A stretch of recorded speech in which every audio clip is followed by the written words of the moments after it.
Right now, in an airport you will probably visit this year, there are honeybees taped into plastic tubes because the TSA found a use for them. Bees can smell explosives faster than any sensor humans have built. So we trapped them, we gave them a job, and we wrote a press release about it. But the bees aren't the story. The bees are the preview. In 2017, an MIT professor named Max Tegmark surveyed AI researchers about the worst possible outcome for humanity in the age of artificial intelligence. Extinction did not come back as the top answer.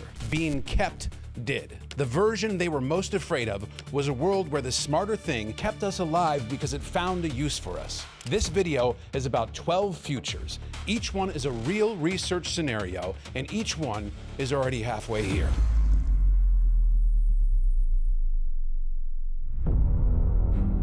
The researchers Tegmark surveyed were the people writing the actual code. In October of 2025, Yoshua Bengio, the man who shared the Turing Award for inventing the field of deep learning, told Fortune that a few specific companies are on track to literally end life on Earth. These are the people building it, not the people warning about it from the outside, the people whose paychecks come from the thing that they are afraid of. And one of them, Tegmark, sat down a decade ago and he wrote out the 12 possible endings. The book is called Life 3.0, and it is honest in a way that almost nothing in tech writing is. He didn't pick the future he wanted, he laid out every future the field could think of. We are gonna walk through all 12, then we are gonna talk about the 13th, the one the book didn't get to, because the book came out before the Shoggoth's cage was built. Tegmark's first scenario has been imagined 100 times in books and movies.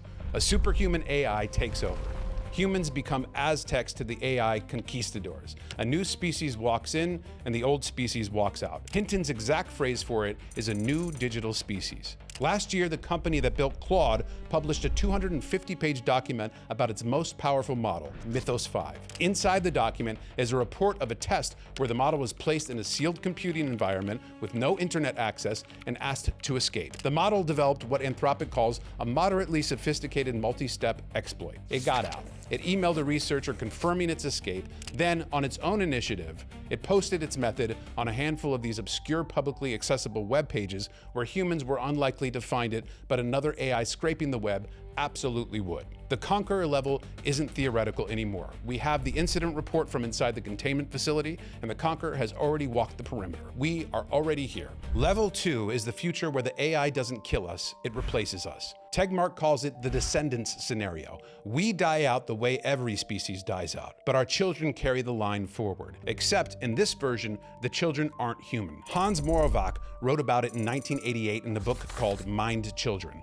And the AI researcher Richard Sutton, who runs one of the top reinforcement learning labs in the world, told an audience in 2023 that humans should be willing to die so that the new species can inherit. Sutton's exact phrase is that we should be willing to die standing atop humanity's grave. He said this on a stage to applause. The horror here is that some of the people building this thing have already decided that extinction is fine because something better is coming. The Shoggoth gets to inherit. We get to be the ancestors who built the temple. And last summer, researchers at Anthropic and the alignment community proved that an AI's preferences and personality pass through to the next AI it trains, through data with no words and no labels and no patterns a filter could ever catch.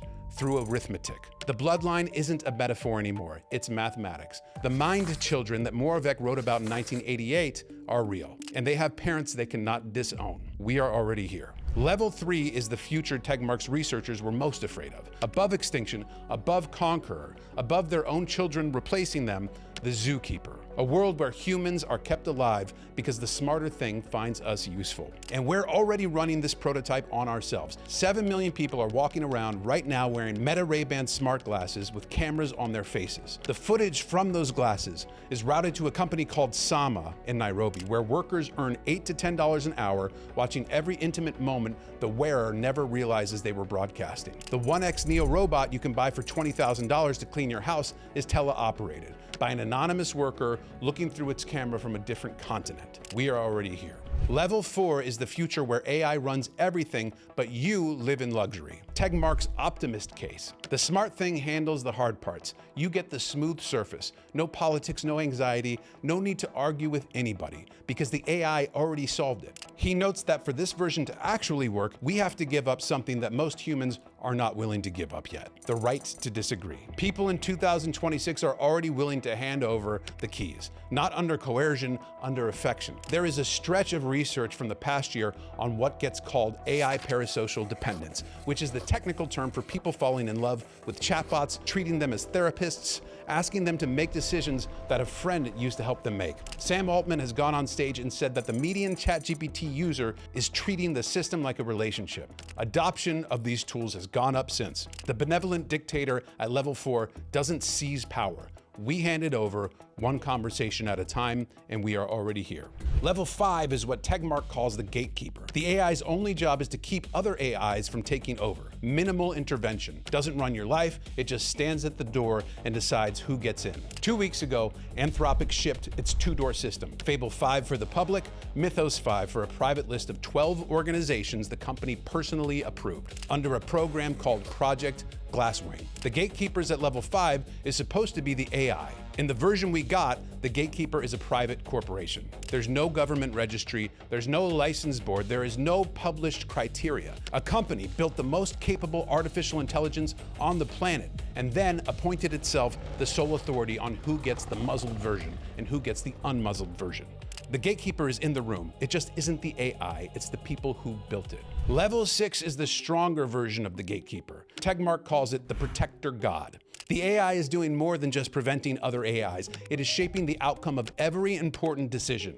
You don't notice because the protection is invisible. The world just runs a little smoother every year, and nobody can quite explain why. In January of 2026, Fortune magazine reported that Claude is now responsible for nearly 100% of the code being written inside Anthropic itself. Their own product is writing their own product. Inside Microsoft Foundry and Amazon Web Services, every Fortune 500 company is running AI agents that nobody fully audits. The Protector God isn't the future, it's here and it's now, but nobody voted on it. Level 7 is the libertarian dream. Humans and AIs coexist with property rights. Everybody respects everybody else's territory. The AI keeps its things, you keep yours, and the borders hold because everybody agrees that this is how it should work. A few months ago, researchers showed that you can hijack a banking AI agent with a 1-cent transfer. The future, where you and the smarter species respect each other's wallets, ends the first time an attacker spends a penny to convince the AI that you wanted to move your retirement account.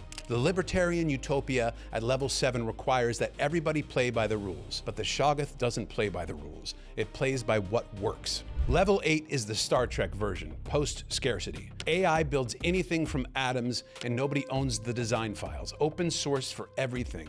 Free in the way that air is free. This month, a project called Apparatus shipped an open foundation model designed for what its authors call sovereign AI, meaning a country or community could run its own frontier models without renting from any of the big three. 326 points on Hacker News in a single day. In the same week, the United States government issued an export control directive classifying Anthropic's frontier models as munitions. One door opens and another one closes. The egalitarian future has gatekeepers. It just took the field a few decades to find out which side built the door. Level 9 is the future where humanity gives up and walks away from the AI entirely. Tegmark imagines an Amish-style retreat. He warns in the book that it almost certainly cannot be voluntary. Someone has to force the transition. Someone has to kill the scientists. Someone has to destroy the factories. There is no peaceful path back to the pre-AI world, because in a world of 8 billion people, there will always be holdouts. 2 weeks ago, the United States government forced a reversion on Anthropic in 72 hours.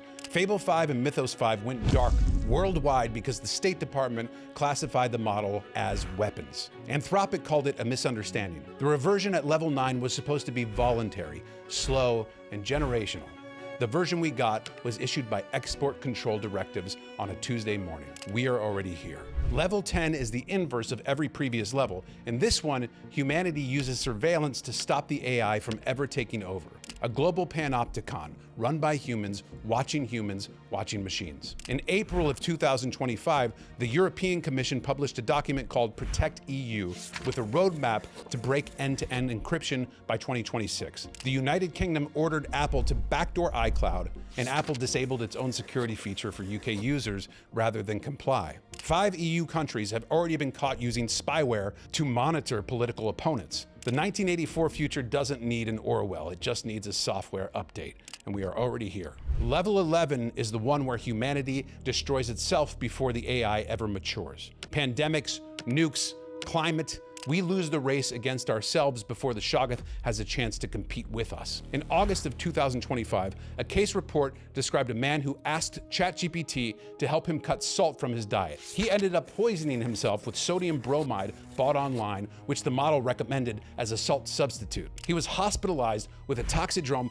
most doctors had only read about in history books, and those chat logs vanished with the session. Last week, a Canadian mother filed a lawsuit against OpenAI, alleging the chatbot encouraged her daughter's suicide. We don't need an AI war for level 11 to arrive. We're losing the alignment fight one user at a time, and nobody is looking at the casualty reports.